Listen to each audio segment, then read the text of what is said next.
आता गेले 2 दिवसापासून जे आपल्या सगळ्या तालुक्याच्या लक्षामध्ये आलंय किंवा आपल्या प्रसार माध्यमाच्या माध्यमातून सुरेश भवन त्यांची टीम आणि स्थानिक ग्रामस्थ यांच्या माध्यमातून या सगळ्या गोष्टी उघड आल्या.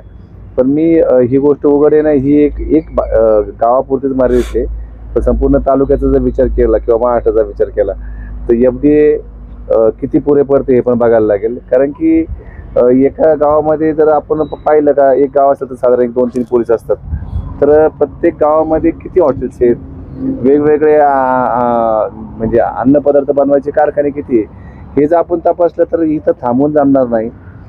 स्थानिक ग्रामस्थ, त्या ग्रामपंचायतचे सदस्य, सरपंच, FD आणि पोलीस प्रशासन आणि लोकप्रतिनिधी या सगळ्यांनी एकत्र मिळून ह्या तालुक्यामध्ये म्हणा किंवा महाराष्ट्रामध्ये एक मोठं हा विषय सामाजिक विषय म्हणून हाती घेतला पाहिजे. आणि ह्याच्यामध्ये सगळ्यांनीच आपल्या भूमिका स्पष्ट करून काम करावं लागेल. मला असं वाटतं आज समजा सुरेश भाऊंनी ह्याच्यामध्ये येऊन हे सगळं उघडीस आणलं, मी त्यांचं अभिनंदन करतो, स्थानिक ग्रामस्थांचं पण अभिनंदन करतो. पण हे इथं मला वाटत नाही का हे एवढ्या पुरतं सीमित राहील. जर कधी आपल्याला याचा संपूर्ण जर कधी पर्दाफाश करायचा असेल तर आपल्याला स्थानिक ग्रामस्थ, तिथले ग्रामपंचायत सदस्य, ते सरपंच, FDA, पोलीस प्रशासन आणि त्याचबरोबर लोकप्रतिनिधी, मी सगळ्याच पक्ष असे, मी कधी राजकीय होऊन देत नाही, पण यांनी यासाठी उठाव घेतला पाहिजे. म्हणजे माझं असं तर वैयक्तिक मत आहे का 4 रस्त्याची कामं कमी झाली तर आम्ही खड्ड्यातून जाऊ, त्यातही काय हरकत. आम्ही जगलो तर रस्ते पाहू, आम्ही जगलोच नाही, मेल्यावरती रस्त्याचं काय करायचं आम्हाला. तर नागरिकांच्या आरोग्याशी म्हणजे बघा, आता जे हॉटेल्स असतात काय एक अन्नदानाचं काम करतात, भले त्यातून पैसे घेतात ते, पण अन्नदान असतात. एखाद्या आरोग्याशी तो हॉटेलवाला खेळत असतो तर त्यांनी किती प्रामाणिक राहतोय. मला असं वाटतं याच्यामध्ये विचार करताना हे फार मोठं जन आंदोलन तयार झालं पाहिजे. आणि मला असं वाटतंय भारतात नाही, महाराष्ट्रातही आणि भारतातही फार मोठं जनता आता जागृत व्हायला आली वेगवेगळ्या विषयावरती. तर ही एक म्हणजे या अन्न पदार्थाचीच क्रांती देशामध्ये महाराष्ट्रात उभी राहिली पाहिजे. आणि पत्रकार असतील, सगळेच, मी मगाचपासून जे सामाजिक घटकांचा उल्लेख केला, यांनी सगळ्यांनी एकत्र यायला लागेल.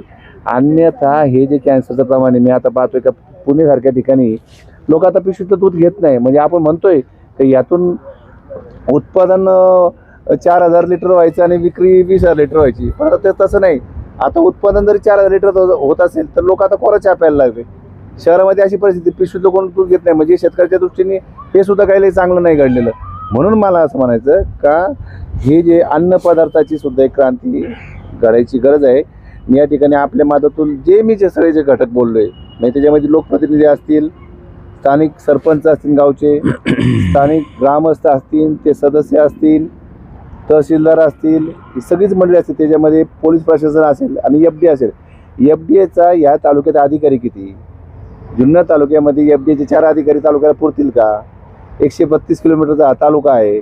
एखाद्या कोपऱ्यामध्ये आज चालू केलं, दुसऱ्या चालू केलं की हे पुरं पडणार नाही.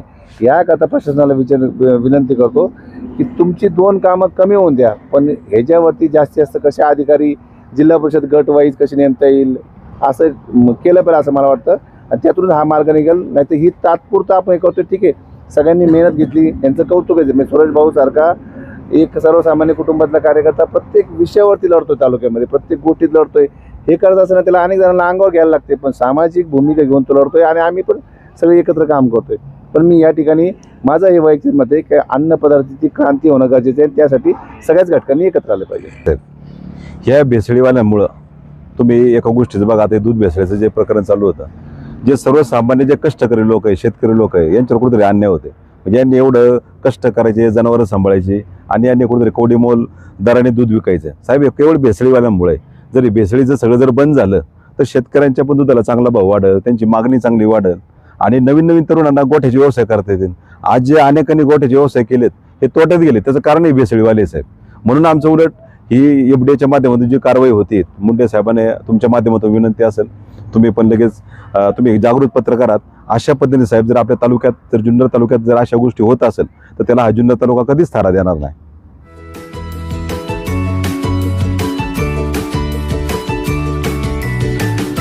बातम्या शेतीच्या, बातम्या मातीच्या, बातम्या अन्यायाच्या, गुन्हेगारीच्या,